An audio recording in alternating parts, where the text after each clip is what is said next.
How I've been coping, the love of my life is dead. Before we begin, I'd like to inform you that this channel got demonetized because of sexual content. I'll stop posting on it in the near future. But I've created a backup channel, link will be in the description. If you like my content, I can guarantee you daily updates on my new channel. I also have channel with entitled People and Karen Stories. Link also will be in the description. I highly recommend checking it out. Without further ado, enjoy the video. Story. We've been together since high school, married 5 years. I'm 6 weeks pregnant with our third child. In 2018, right after having our second child, I noticed odd things. And I could deal with that. It's not like we could do anything. Shaving downstairs strange? As long as I'd known him, he never really shaved. I could easily chalk that up to paranoia. I was dealing with PPD pretty bad and feeling low. It's all in my head, right? One night, I've fallen asleep breastfeeding our month-old daughter. He flashes his phone in my face to see if I'm awake. I open my eyes and see messages from Sky on Snapchat, "You're so cute." He deflected, saying it's one of his friends and they're talking about our daughter.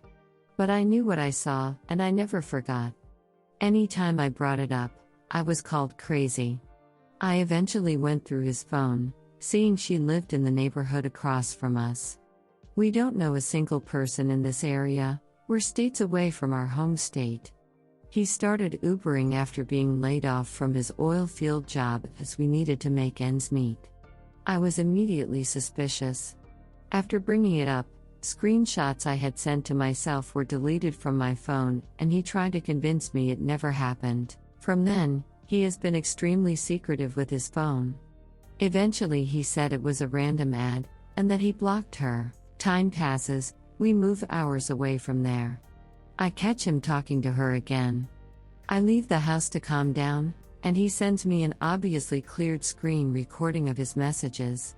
He continued to tell me I'm crazy for even thinking he would cheat. Thanksgiving 2019, I see a month-old message request on Facebook. A girl alleging he had messaged her on Facebook, got her Snapchat, and tried to send and receive nudes. She blocked him, realized he's in a relationship, and messaged me. He claimed he was being set up, and that I'd be insane to believe someone I don't know over him. Her messages were deleted and he blocked her from my account. I've caught him talking on the phone to a girl, locked in a bathroom and drunk, while I'm trying to sleep for my early morning shift. He said it was just his buddies on the group chat and I made myself look crazy. I eventually noticed that Siri has a feature that allows you to search for apps on a locked phone. I used it, noticing his most frequently used app was Snapchat, which he claimed he didn't use, and I noticed he had various meet people apps. But not your typical dating apps. I would find his account on these apps, very flattering pictures of himself with interests listed. He was active on them. When he noticed I found out he saw through my catfishing, this search feature was turned off. Anytime any of this got brought up, either through concern or during an argument, I was scoffed and laughed at. I was called insane and delusional. Now I did something to betray his trust. I hung out with someone I had met. I didn't see it sexually, and I didn't touch him. We maybe chatted for 20 minutes on my front porch and he left. My husband found out, and told me he had indeed been meeting and chatting with women for over 3 years, since I had first seen Sky. He's tried to convince me what I did was infinitely worse, as he just had a bad habit. We resolved to work it out, promising each other transparency and to rebuild our trust and relationship. He has full transparency from me, I don't get the same from him. Promises he made, like deleting Snapchat, continue to have new contingencies. I'll delete when I get my pictures off of it too. I'll delete it when I feel like things are getting better to delete your Facebook. After the 30 days are up, I'll delete my Snapchat. Phone usage more secretive than ever. I try not to pick those fights, though. I wonder if it's still going on. I've tried to find a pie or something. I want to see him in action. I've tried finding him on various sites and apps, as I know his usual usernames, but I believe he's changed it up. His phone only delivers notifications from Messenger and iMessage, the rest are hidden. And I know this, because I saw him using Snapchat, and after deleting things I'm pretty sure, as it was 20 minutes later and he wouldn't go into friends list, Snap Map, or saved photos, he showed me his messages. Some recent from friends, that never make it his lock screen. I'm not even sure if it's worth it anymore. I love him, I've always been his biggest cheerleader and still am today. But his continual secrecy, convincing me that I'm crazy and constant dismissal of my feelings is driving me nuts. I just want to know. Maybe if I know, I'll be strong enough to do something about it. Instead of apologizing constantly, and trying to make him love me again, I feel lost. Redditor's reactions story 2 after. Redditor 1, why? Just why? Why do you pretend to yourself that you almost have caught him cheating? You know he is. And you know he refuses even the pretense of matching your trust-building measures like deleting apps. Why? Why do you ask what you should do? Because you know what you should do. Answer, you're right, I do know. I feel immensely committed, and truly love him. We've built a life, we've been through so much together. We've even been searching for a house to buy. We're about to have another child. I want him to just stop. I don't know how to get that across. I don't know how to do that. I really want to believe that he still loves me, enough to truly commit to bettering things. To stop. It's a difficult decision to leave, I guess. Redditor 2, SDSRT and exit plan. He is not worth the angst Heb is putting you through. Redditor 3, this is probably as abusive as a relationship can get. He's a serial cheater and has done everything possible to destroy your mental health. Read why does he do that? And please get as far away from this despicable human as possible so you have a real chance at happiness and healing. He's a horrible example for your kids. He only serves to draw your mental health down. Redditor 4, I'm sorry sweetheart, he may care for you, but he doesn't love you. He's abusing you. And you endure it. I honestly think you could walk in on him having time in your marital bed, and he could convince you it didn't happen. Don't bother wasting money on a pie, he'll convince you it was all an elaborate hoax and never happened. I'm being harsh BC, I'm so incredibly sad for you and enraged at your husband. You signed up for monogamy, your marriage is missing all key ingredients to thrive: trust, honesty, edit forgot to include respect and fidelity. Why do you want this? You came here for advice on how to get him to stop cheating. He won't, not likely ever. Nothing you can do to stop him. He's an abuser with a willing victim you. He's not a good person and has no incentive to stop cheating BC. Your reaction to all his abuse has been approval of his behavior. You're terribly codependent and have little to no self-esteem. My heart breaks for you. Please seek MH services. You deserve to be treated with kindness, love and respect. You are so unhappy right now, why do you want to stay married to him? You may be trauma bonded to your husband as behaves monstrously towards you, but you've made him the center of your universe. Your recourse is simple as stay, continue this insanity, drive yourself crazy, live a lifetime of misery. Stay, except you have an one-sided open marriage, turn a blind eye and cross fingers he doesn't bring you home an incurable disease. C. Leave him and file for divorce. Get professional mental health, learn to love yourself. Take your children out of a bad environment. There is a small possibility leaving him will cause him to want to change, but your husband is a serial cheater and an overall terrible person, so unlikely that'll last long. I pray you someday stop lying to yourself about the nightmare you're living. Find happiness someone else. You will never find it your current WH. Wishing you all the best.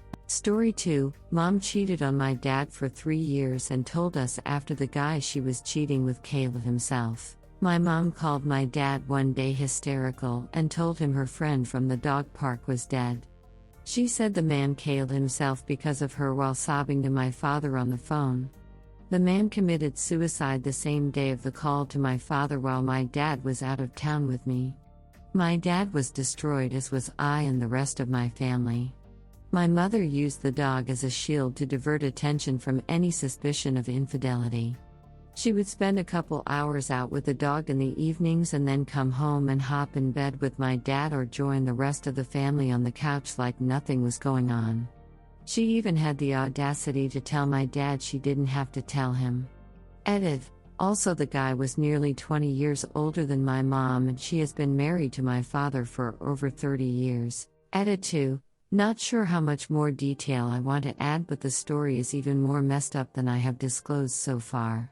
Is it okay that I hate my mother for lying and deceiving me and the rest of the family for years? Edit 3. Found out the affair was closer to 6 years than 3. Around when the puppy turned 1 and started going to the dog park. Update. My mom 50F cheated on dad 57F after 29 years of marriage. I want to tell the story of my ducked up situation and provide an update a year later.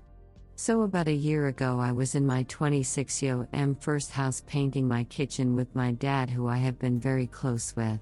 My mom called my dad while my dad was at my place helping me paint, and she was hysterical and told him her friend from the dog park was dead. She said the man killed himself while sobbing to my father on the phone.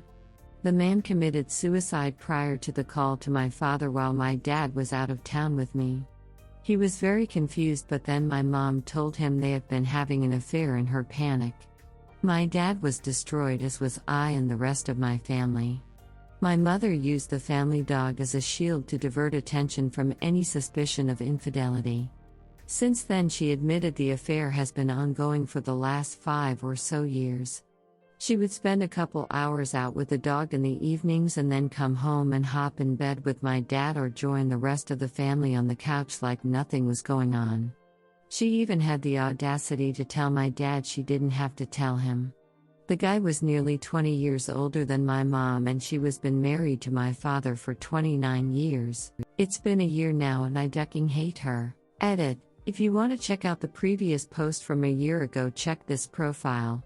This has been a throwaway for obvious reasons, so that's the only other post. Redditor's reaction. Story 3 after. Redditor 1. Dude, your mother is just a mess. Be with your dad and help him to get out of it. Redditor 2. The audacity of her calling your dad to cry on his shoulder that her cheating partner died is just incredible. Redditor follow-up. Cheaters contact the person they know they can count on when it hits the fan for them. Really sucks. They literally fall back on the very person who they were actively betraying. Story 3. How I've been coping. The love of my life is dead. Hey y'all. I just want to share something that has helped me cope, and it may help you as well. My wife, the woman I loved more than anything for 10 years, left me for 2 mutual friends whom she had also been having an emotional affair with. So, as you all know, the pain, anger, and sadness are indescribable. But here's something that has helped me a lot. When I look at her recent photos, she looks pure evil. I don't know how else to put it. She just has a negative aura now. But when I look at our older pictures, I see a woman who was kind, loving, and so selfless. I see the new her, and I see the old her. When I thought about them being together, I used to get so jealous and angry, because I was imagining the old her being with them. But that person no longer exists. That person has died and is replaced by someone completely malevolent who is only the same in physical appearance except the weight gain Lamau. So now when those mental images pop into my head, I remind myself that they have the new her. The city her. I want nothing to do with that woman, they can have her. I enjoyed years of love and happiness with the woman she once was, but she is now gone. I'm happy I got to live in love with her until she passed. I will always cherish those times, and this new monster will not destroy that. I will remember her for what she was in my heart. Remember to check out my new channels. Link in the description. Have a nice day. Redditor's reactions. Redditor 1. I've tried that. But my focus was always on the person I knew, loved, and would have died for. Your change of focus on remembering the one you loved with respect versus comparing the person she is now is a completely different approach. Thank you. From the bottom of my heart. Thank you. It's been 5 years for me, and I miss her every day. But I've never said goodbye to her. Wish me luck. Redditor 2. I have never heard someone use cognitive reframing in such a manner. Not applicable to my own situation, but I have a buddy who this may help. So thank you in advance for this. Redditor 3. What you need to realize is the malevolent one you see in her most recent photos is the person she has been all along. It's the view behind her mask, the real her. Unfortunately, those that cheat are often adept liars who are master manipulators. They are the type of people that will stick the knife in while giving you the warmest of hugs. Be aware of all of her traits and use them to avoid people with similar characteristics. Redditor 4. I've gone through these scenarios. Until I realized that the person I truly loved in the beginning never really existed at all. It was a facade. Just a facade. The man I divorced, that's who he really was all along. It's a hard pill to swallow. Because I will never be able to trust my own judgment again.